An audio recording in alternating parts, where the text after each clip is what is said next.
ഈശോ മിശിഹായ്ക്ക് സ്തുതിയായിരിക്കട്ടെ. പ്രിയ സഹോദര സഹോദരി, നിനക്ക് നല്ലൊരു ദിവസം നേരുക. ഈശോ നിൻ്റെ ജീവിതത്തിലേക്ക് കടന്നു വന്നിട്ട് ഈ ദിവസത്തെ സമൃദ്ധമായിട്ട് അനുഗ്രഹിക്കട്ടെ.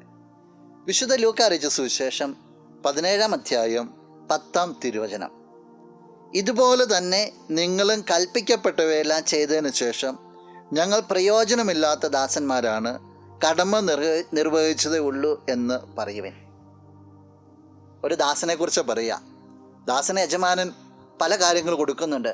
ആ ചെയ്യുന്ന ഉത്തരവാദിത്തങ്ങളെല്ലാം ചെയ്തു കഴിയുമ്പോൾ എന്തോ വലിയ കാര്യം ചെയ്തുപോലെ ഇരിക്കാനല്ല പറയുക. എന്നോട് കൽപ്പിക്കപ്പെട്ടതെല്ലാം ഞാൻ ചെയ്തു, എൻ്റെ പണി തീർന്നു, ഞാൻ മാറിപ്പോകുന്നു. ഒന്നിനെ ക്രെഡിറ്റ് എടുക്കാത്ത ഒരു ജീവിതം. നമ്മൾ ഈ ദിവസങ്ങൾ വിശുദ്ധ കൊച്ചുരേസ്യയുടെ ഒപ്പമാണല്ലോ യാത്ര ചെയ്യുക. കൊച്ചുരേസ്യയുടെ ജീവിതത്തിലേക്ക് ഇത് ചിന്തിക്കുമ്പോഴും കാണുന്നത് അവൾ മറഞ്ഞിരുന്ന് പ്രവർത്തിക്കുകയാണ്, ആരും കാണാതെ. അവളുടെ സ്പിരിച്വൽ ചൈൽഡ് കൂടെ അതാണ്.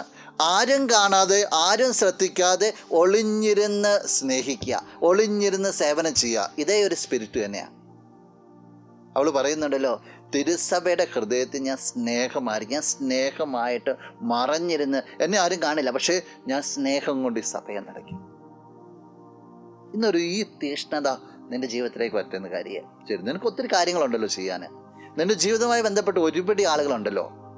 പേരെടുക്കാനായിരിക്കരുത് നന്മ. മറ്റുള്ളവരെ കാണിക്കുവാനോ മറ്റുള്ളവരിൽ നിന്ന് എന്തെങ്കിലും തിരിച്ചു കിട്ടുമെന്ന പ്രതീക്ഷയിലായിരിക്കില്ല. നീ സേവിക്കുന്ന നിൻ്റെ കർത്താവിനെയാണ്. സേവിച്ചതിന് ശേഷം കർത്താവ് പറയാൻ, കർത്താവ് എനിക്ക് അവസരം തന്നു, ഞാൻ ചെയ്തു. അതാണ് ഒറിജിനൽ തെരേസ സ്പിരിറ്റ്, അതാണ് ക്രിസ്ത്യൻ സ്പിരിറ്റ്. അങ്ങനെ ആദ്യമ ക്രൈസ്തവ സഭ വളർന്നു വന്നത്. ആ ഒരു സ്പിരിറ്റ് നിൻ്റെ ജീവിതത്തിലേക്ക് കടന്നു വരട്ടെ. നമുക്ക് പ്രാർത്ഥിക്കാം. കണ്ണുകളടച്ച് കരങ്ങൾ കൂപ്പാം.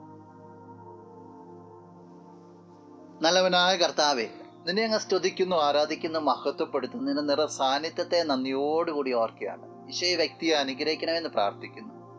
മറഞ്ഞിരുന്ന് നന്മ ചെയ്യുവാനായിട്ട്, പേരെടുക്കാതെ, പ്രശസ്തിക്ക് വേണ്ടി നോക്കാതെ, നിന്നിലേക്ക് മാത്രം ഫോക്കസ് ചെയ്ത് നന്മ ചെയ്യുവാനായിട്ട് ഈ വ്യക്തിയെ അനുഗ്രഹിക്കണം. ഈ ദിവസത്തിന് വേണ്ട കൃപകളും നന്മകളും സംരക്ഷണവും നൽകി അനുഗ്രഹിക്കണം.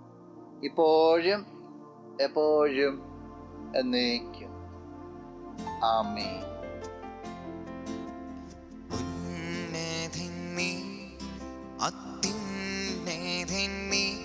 അങ്ങേ പോലൊരു ദൈവമില്ല, ഉന്നതൻ നീ, അത്യുന്നതൻ നീ, അങ്ങേ പോലൊരു ദൈവമില്ല. അത്ഭുതവാൻ, അതിശയവാൻ, നീ മാത്രമേ ദൈവമേ.